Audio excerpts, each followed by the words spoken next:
videoaula, certo? A videoaula de agora é sobre literatura e produção textual. A gente vai começar a falar sobre conto psicológico. A gente já viu no começo do ano o que é os contos sociais, né? Que são narrativas curtas que fazem críticas sociais a problemas que existem na sociedade, como abandono, pobreza e etc. Certo? E agora a gente vai ver um conto psicológico, que é um pouco parecido com o conto social, só que como o nome diz, ele trata mais um pouco do psicológico, certo? Então, vamos começar identificando primeiro o que é o conto psicológico. Então, já que é um conto, a gente sabe que a característica do conto é por ser uma narrativa curta, certo? Então, é uma pessoa narrando, só que é uma narrativa curtinha, ela não é muito extensa. E o centro dessa narrativa é o psicológico desse narrador, certo? É o interior desse narrador. Quer dizer o quê? Que as reflexões que ele faz, as coisas que ele sente, que ele demonstra, nesse momento são mais importantes do que os fatos realmente que estão acontecendo na narrativa, certo? E aí, quais são as características principais desse conto psicológico? A primeira delas é que a predominância do tempo é o tempo psicológico. A gente já viu, quando começou a estudar as narrativas, que existem dois tempos, que é o psicológico e o cronológico. O cronológico é aquele tempo real, né, de horas, dias, meses e etc. Já o psicológico não. O psicológico, muitas vezes, ele não traz datas e horas específicas, são lembranças que o narrador acaba fazendo e que realmente não tem datas específicas. Ele só pode dizer que foi na infância, quando adulto, mas nunca é uma coisa específica, uma data, um dia específico, um momento específico. Então, o conto psicológico, ele traz muito esse tempo psicológico, né? Ele narra os acontecimentos de acordo com as coisas que ele vivenciou, as coisas que ele sentiu em um determinado momento que não é certo, tá bom? Outra, ele não segue uma ordem linear das ações, ou seja, não é quando ele vai narrar a história, não é uma sequência linear, sabe, de começo, meio e fim. Então, como ele, além de narrar a situação, o que ele está acontecendo, ele também tem os cliques psicológicos, né, dele lembrar o que estava acontecendo, o que ele estava sentindo, como é que ele estava se sentindo na hora. Então, muitas vezes o tempo vai e volta no tempo, então a gente fica um pouco meio perdido, porque não é uma história linear, de tempos cronológicos contadinhos, certo? As ações, elas podem, ao mesmo tempo que ele está pensando em coisas que aconteceram no passado, ele pode de uma vez voltar para o futuro e também continuar essas reflexões feitas, tá bom? Outra coisa é que é escrito geralmente na primeira pessoa. O que isso quer dizer? É que o narrador é o narrador personagem. Ele narra a história, mas ele também participa da história. Ele é o autor, ele é o narrador principal, ele é o personagem principal da história.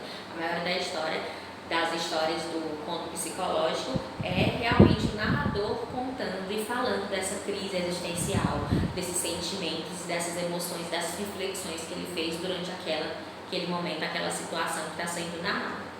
Tá bom? É comum a reflexões de dilemas que para muita gente pode ser trivial, sabe? Então tem um acontecimento e ele acaba fazendo reflexões, entrando num transe psicológico e lembrando de momentos, de situações, de sentimentos que ele viveu e que para muita gente não é importante, né? Muita gente poderia não sentir nada ao viver aquela situação. Então é considerado temas triviais, temas que não têm tanta importância para todo mundo, certo?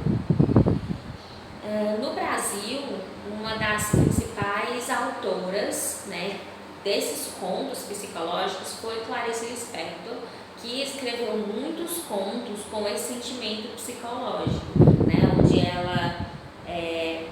ela fala do cotidiano, mas ela também leva lembranças, faz questionamentos sobre as vivências, sobre o interior, sobre as reflexões feitas por ela, certo? Então ela é muito, muito importante nesse quadro de conto psicológico.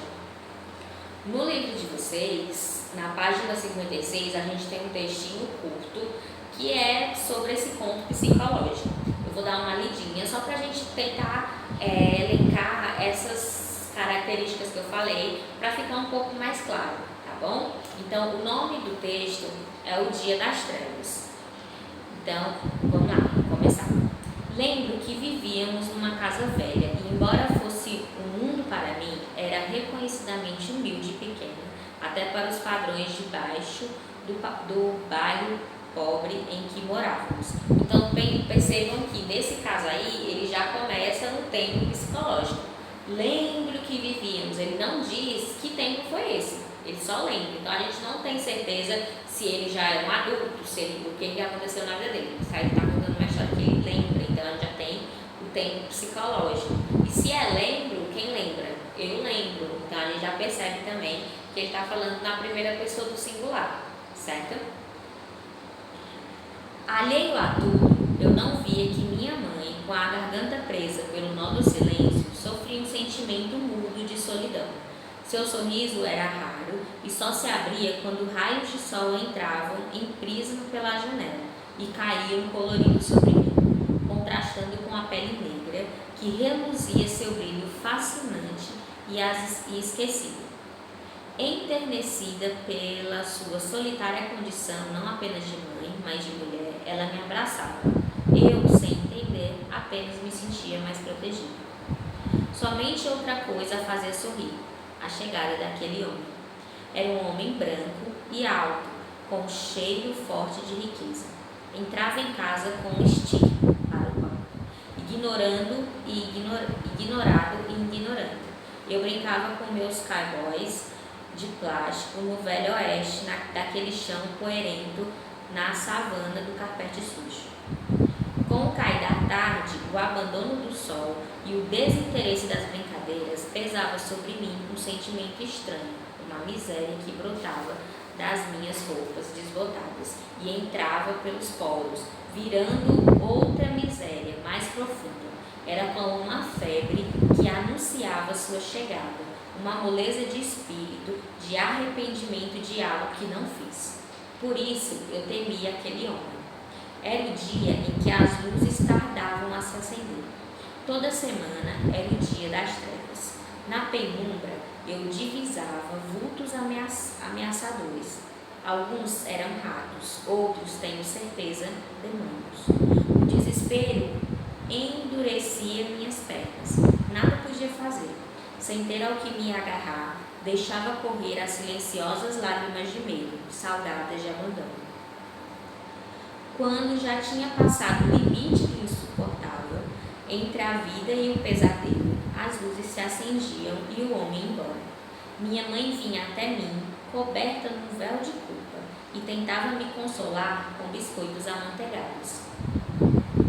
Enquanto eu mordiscava, ela novamente dava à luz aquelas palavras bastardas: papai não pode ficar, ele tem outra família, meu filho.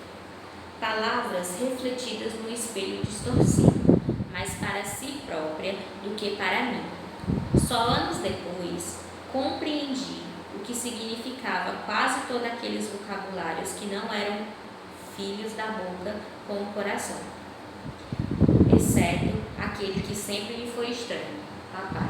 Então vocês percebem que a todo momento ele narra aquela situação, né, que ele está vivendo, de ficar abandonado enquanto a mãe dele está com outro homem, todo na escuridão, mas ao mesmo tempo ele fala muito do que ele sentia naquele momento, né? Então ele ficava no escuro, então ele não acendia as luzes, o dia anoitecia, né? E ele começava a sentir medo de vultos que apareciam, que muitas vezes eram ratos, e outras vezes ele não conseguia distinguir o que era, então ele dizia que era demônios, certo? Então é um exemplo de conto psicológico, porque a gente tem essa ida e volta, né, do tempo psicológico. Então ele fala que lembra dessa história e começa a contar da história de quando ele era criança, e no final ele diz que só depois de alguns anos, que a gente também não sabe quantos anos se passaram para ele poder entender essa situação, entender o que está acontecendo. Tudo bem? Deu para entender mais ou menos? Pronto.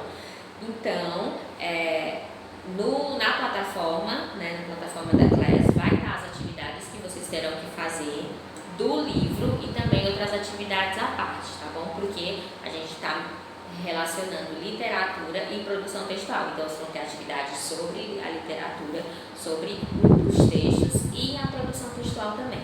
Tudo bem? Espero que esteja tudo bem. Qualquer dúvida, eu estou à disposição de vocês e até a próxima aula. Tchau!